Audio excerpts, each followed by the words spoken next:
Sa is a pseudonym, it's not her real name, and she's also wearing sunglasses. This is to try and make it harder for Boko Haram to identify her, because her family, her parents and brothers are still in Nigeria, and they may be targeted specifically because Sa is bravely speaking out. So, Sa, I'm going to ask you to just describe what happened. Just to remind everybody, there were 276 girls, and more than 200 are still in captivity, but some have escaped, including Sa. So I think you press this. I think it's on. Okay. Good morning, everybody. Thank you for inviting me here to share my story. The Boko Haram issues in Nigeria, especially in Borno State, was still continuous, so I would like to share my story. On 14 April 2014, around 11:34 p.m., the Boko Haram people attacked our school, and it was night time. We were all sleeping when they came to the school. They didn't come directly to the school, but they came in Chibok town. So we were at school, and we had the Boko Haram people shooting guns, shouting in the town, and we were all students at school, and we don't know what to do. So we all came out from our rooms and gathered ourselves together, and the Boko Haram people came to the school and went through the staff quarters where our teachers are living.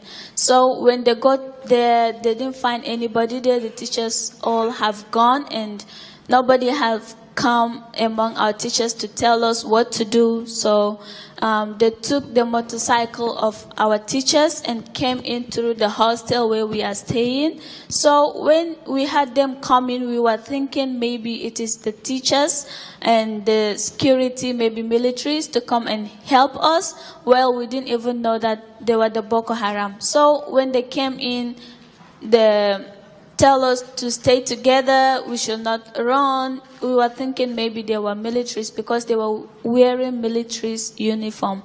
So when they came in and they gathered us together, and the time we know that they were the Boko Haram, they start asking us some questions. And the question they ask us is that, where is the cement block print machine? Well, we don't know anything about the machine. And the second question they ask is, where are the boys? Well, the boys are not staying at school. They always came to the school in the morning, and they went home after classes. And the third question they ask is that, where are the militaries that are looking for, that are security, that are watching us at the school? And we said we don't know where they are. Before, there were the military people who were staying at school, guiding us, but when the time we started writing our final exam, they always came in the afternoon and left. They didn't used to stay at night.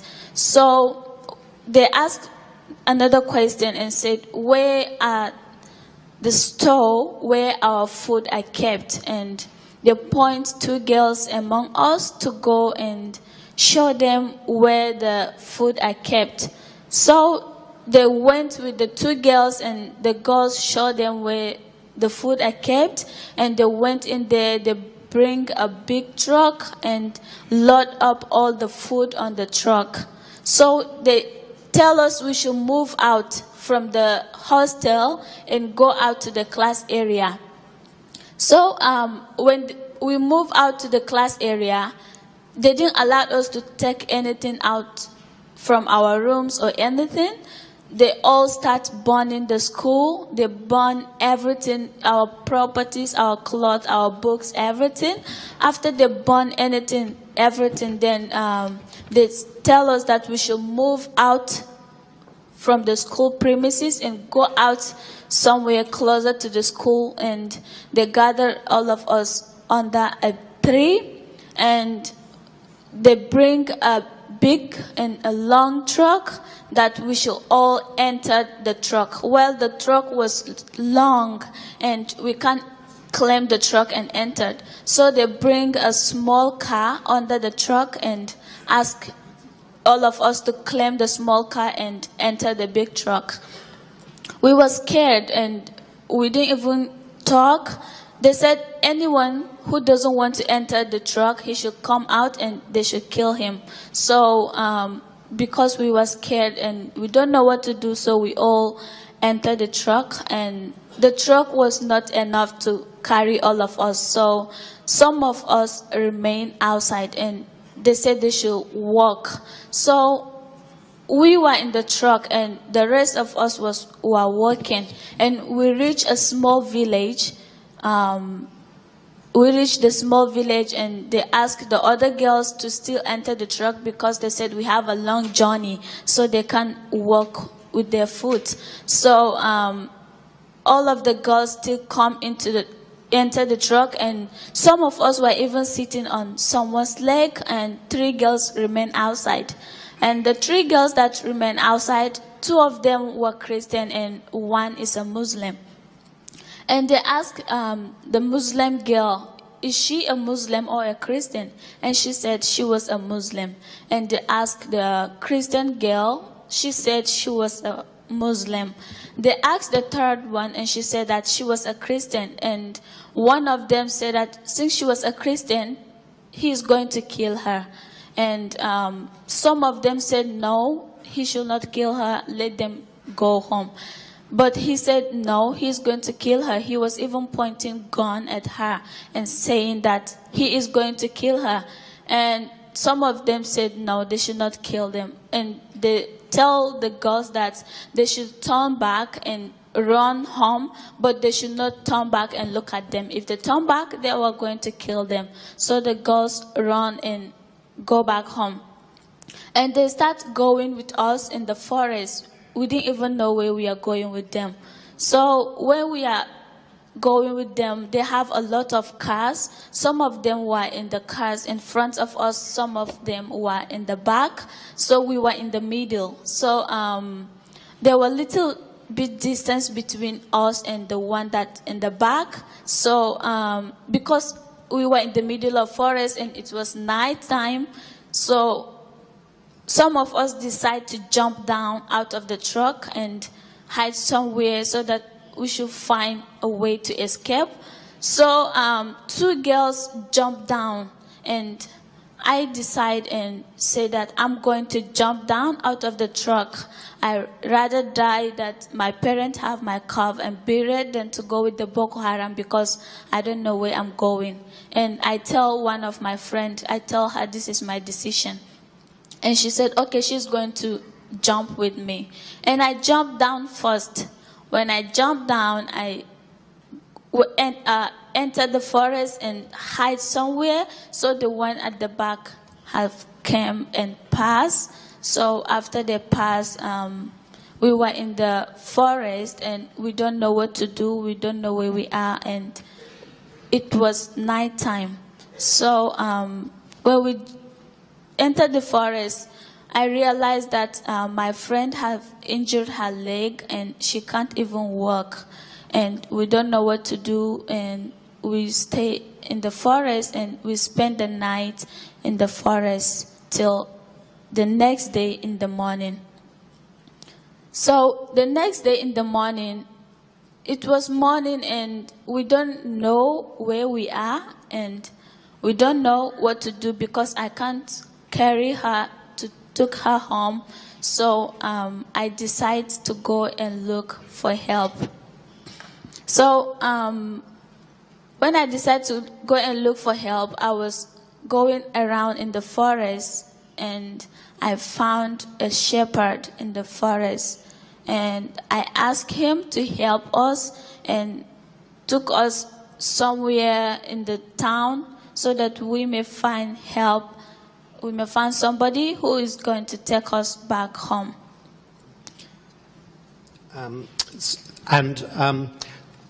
Emmanuel Ogebe, who's sitting here, is a Nigerian human rights lawyer. He helped to bring SAR and 9 other escaped schoolgirls to the United States so they could continue their education there and complete their education in safety. Emmanuel, as I believe that Boko Haram actually means Boko, education or books. Haram is forbidden or is a sin. What do Boko Haram actually want? What are their aims, and what is being done to try and prevent them carrying their aims out? Yes, Boko Haram is one of the most lethal terrorist groups on the planet today. Right now, as we speak, they've killed more people than ISIS. And data that I just reviewed this morning indicates that last year, Boko Haram killed as many people as the Taliban. We're looking at a total of 10,000 people that were killed last year by this group. Now, Boko Haram means Western education is evil, which means that they go out to destroy schools. They've destroyed over 900 schools. They've killed over 300 teachers. They've killed over 500 students. But apart from schools, they target churches. And so they've destroyed, at this time, over 700 churches. One church congregation alone, they've killed 8,000 of their members. So this is a group that is conducting genocide on the planet. But their official name is People for the Propagation of the Prophet's Teachings and Jihad. So there is no doubt as to their objective and to their ideology. Their ideology is entirely consistent with the ideology of ISIS. And Emmanuel, when the schoolgirls were kidnapped, which was about 10 months ago, there was an international outcry. We even have Michelle Obama being photographed with a sign saying, "Bring back our girls." So she took, as many others did, possession of the issue by saying "our girls." Do you feel that the international community, the United Nations, the United States, is doing enough to highlight and confront Boko Haram? Yes, as an advocate who's been working on this issue for many years, I have to say that the global response has been totally disappointing. For example, I led the push for the designation of Boko Haram as a foreign terrorist organization in the US, and we finally got it designated. But the United Nations did not designate Boko Haram as a foreign terrorist group and impose sanctions until after the girls were abducted. But interestingly, the United Nations had been bombed by Boko Haram in 2011, and yet they didn't designate it till we had the hashtag campaign of everyone doing the Bring Back Our Girls. So that advocacy campaign helped a little, but it wasn't enough. When I went on a fact-finding mission to Nigeria, and I met the first girl who escaped, I asked her, "Have you been interviewed by the military, the police?" "No." "Have you been interviewed by the media?" "No." This was in June, 3 months after the girls were abducted in April. That was when I realized that nothing was being done for the girls who escaped. And so very little was even being done for the girls who were missing. And that was when I started the initiative to bring them back to school. I'll just turn back to Sar for a moment. So Sar, how long have you been now living in America? Do you feel safe there? Are you able to speak with your parents regularly? Are you worried about your friends from school that are still kidnapped? Yeah, I've been here in America for 4 months now, and my family are still in Nigeria. Well, Borno State is not safe yet because since I came to United States, I've even don't have a chance to talk to my family because I can't even contact them. It was just 3 weeks ago that I started talking to my family. Well, they escaped from the Boko Haram because the Boko Haram attacked the place where they were living, and they even have a chance to escape and move out from there. And now the Boko Haram are still attacking the places in Borno State, and people are leaving their homes, leaving their properties to go and find somewhere to stay. So our family that are in Nigeria now, they were not safe. And among the girls, we are 10 here, and 2 girls among us lost a member of their families just last 2 weeks from the attack of the Boko Haram, because the Boko Haram attacked their village and they killed a member of their families. What about politicians? Obviously, you're still a teenager and you're not a campaigner, you're just studying at school. But have you been able to speak to senior politicians? I mean, after all, the President of the United States himself took an interest in your case. Do you feel now that you're in America, have you met senators or even been invited to the White House maybe? When I came to the United States, I speak, but I didn't have a chance to speak with the president or the senators, but I have speak in there. She actually met with some congressmen in the United States. She's also met with the president of Nigeria in Nigeria. But again, we haven't seen this issue escalated to where it should be. And I feel that this is one of the most understated genocides on the planet today that is not receiving the attention that it deserves. If I'm not mistaken, at the same day that we had the Charlie Hebdo massacre in Paris last month, there was a particularly gruesome massacre in Nigeria. Reports say even up to 2,000 people were killed. It's not clear whether it was quite that number, but in any case, it did not get the same publicity, partly because the media was obviously very consumed with Charlie Hebdo. So one final question, because then we'll turn to Pierre, is, as I understand, Boko Haram have got increasing connections and links with other jihadi terror groups, including ISIS. Is that correct? Yes, absolutely. You see, the problem is that Boko Haram, while it is an extremist jihadist group, is being looked on by many in the West as a function of poverty and misgovernance in Africa. No. The ideology behind Boko Haram is the same ideology behind ISIS, behind what's happening in Syria and so on and so forth. I want to dispel the notion that this is poverty-driven, because if you look at Libya, if you look at Iraq, and you look at Nigeria, guess what? They're all OPEC member countries, they're all oil-producing countries. So it is not poverty that is the driver. And these groups are all interlinked. As far back as the invasion of Afghanistan, there were Nigerian foreign fighters fighting alongside Al-Qaeda. When Boko Haram first emerged in 2002, its original name was the Nigerian Taliban. And so for any Western individual to claim that this is a function of poverty and that this is not global jihad connected, that is false. Let me point out one more thing. We're very disappointed that, what happened in Baga, where 2,000 people were killed in exactly the same time as what was happening in Paris occurred. Here's the thing. Boko Haram has killed citizens of over 15 countries. Many people don't realize they're not just killing Nigerians. They've killed Norwegians, Britons, Italians, Germans, Koreans, Chinese, so many people.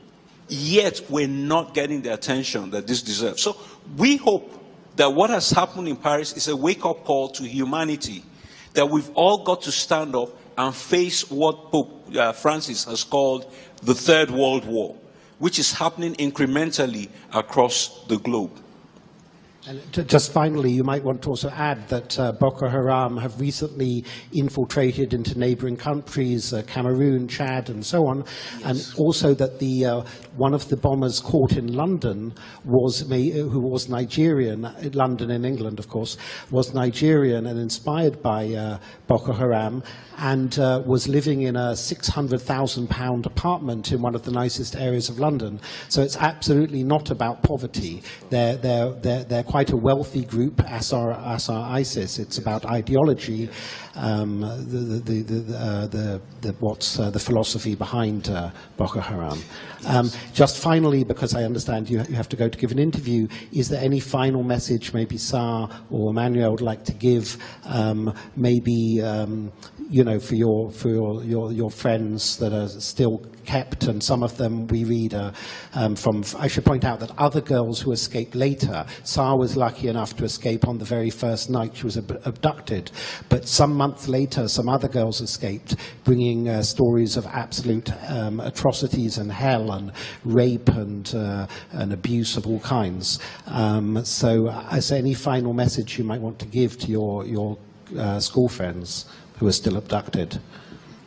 The message I want to give is that I really want my friends, they were my friends, my colleagues, I really want them to come back, because if I look at myself here, now I'm in the United States, I came here to continue with my studies. Well, my colleagues are still in captivity, and it's like 10 months now. No any serious action was taken about them, and I was here now continue with my studies where they were in the forest. Nobody even know anything about them.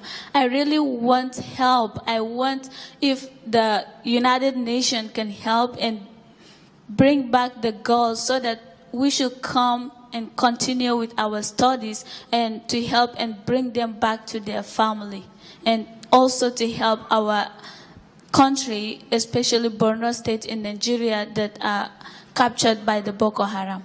Okay. Thank you very much.